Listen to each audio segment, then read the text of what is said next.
Hi, Monty Pal here on behalf of GU Oncology Now. Today we're going to be talking about updates in kidney cancer with three of my dear friends. We're going to start with a quick round of introductions, beginning with you, Cristina. Hi, I'm Cristina Suárez. I'm a medical oncologist at Vall Hospital in Barcelona, Spain. Dan. Hi folks, Dan George from Duke. I'm a GU medical oncologist and happy to be part of the panel. Awesome. Brad.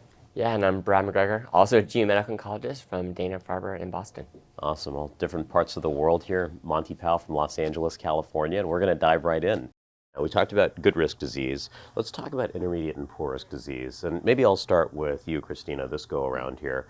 Again, this debate rages on, perhaps even more intensely, right? Do you go with Nivo/Ipi? Do you go with a TKI-based regimen in that setting? And we'll dive into the nature of which TKI in a bit. But in general, what do you find yourself looking towards for intermediate and poor risk disease? This is a really hard question. It's difficult to answer. So I think the only thing I have more or less clear is patients with rapidly progressive disease, and I usually use IO TKI because they have just 5% of progression disease in two trials, and the other is 10%. So some of those patients you have just one shot, and you don't want them to progress. So in these patients, I would use IO TKI.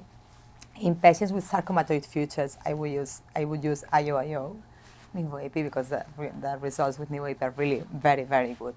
But the vast majority of patients that are not sarcomatoid and not rapidly progressive disease, is difficult to say something is better than the other.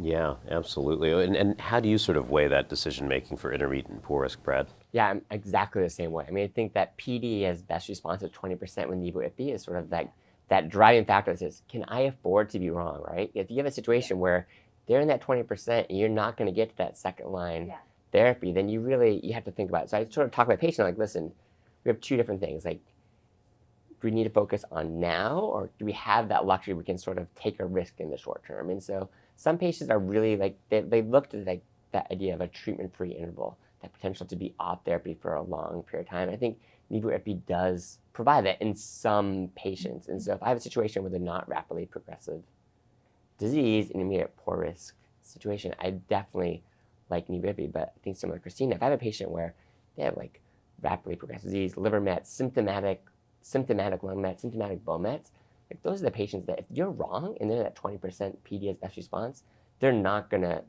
be able to get to that second line therapy. And so I'm really looking to that TKI, as you said, that PD as best response 5 or 6%, I think is certainly very appealing. So what I think I'm hearing from both of you is that if you've got rapidly progressing disease, symptomatic, et cetera, in that intermediate poor risk category, you're definitely leaning on TKI plus IO.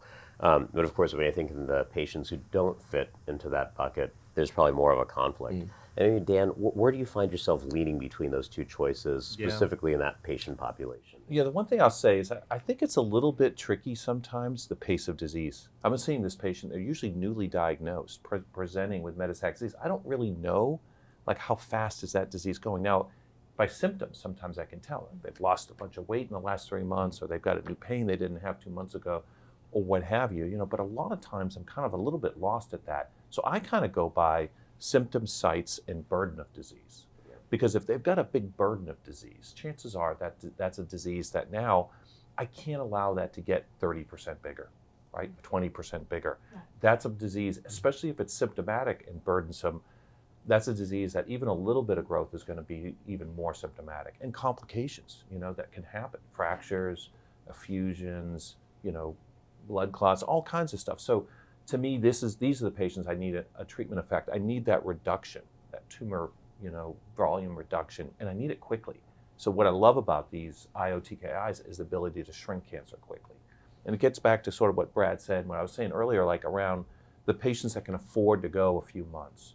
And it's hard to know with the pace of disease if I don't have, prior scans, but I can tell sometimes by those symptoms and if the burden is not that high. Then I can feel okay, even if these lung mets increase, I'm going to be okay. They're going to be okay, and we can we can try this, because if we can, I like the Ipi/Nivo combination. It seems to be most effective in these intermediate high risk patients, even some of these high burden patients. So I don't want to just automatically give up on that. It's just that it has to be in a population I feel particularly comfortable with, and And and so that to me, that's sort of like the nuance. It's hard to like kind of put it in a very specific quantitative setting, but I kind of have a sense of it based on experience in working with these patients. So I'm inferring from what you're saying that probably the majority of folks in that bucket of patients, again, not rapidly progressing disease, where but in patients where you can't necessarily predict kinetics, right? You're maybe leaning a little bit more still towards TKIO, and that tends to be my practice as well. Yeah, I think so. I think so. Yeah. Sometimes people will say, well, the poor risk versus intermediate. I kind of see the poor and intermediate as one category. Yeah. They all benefited from these therapies, and most of the clinical trial benefits that we saw in these trials were driven by this group of patients. So to me, I kind of lump them together. It gets back to these other factors that really differentiate between intermediate and poor population who I choose one therapy in or another. So this debate just gets tougher and tougher and tougher here.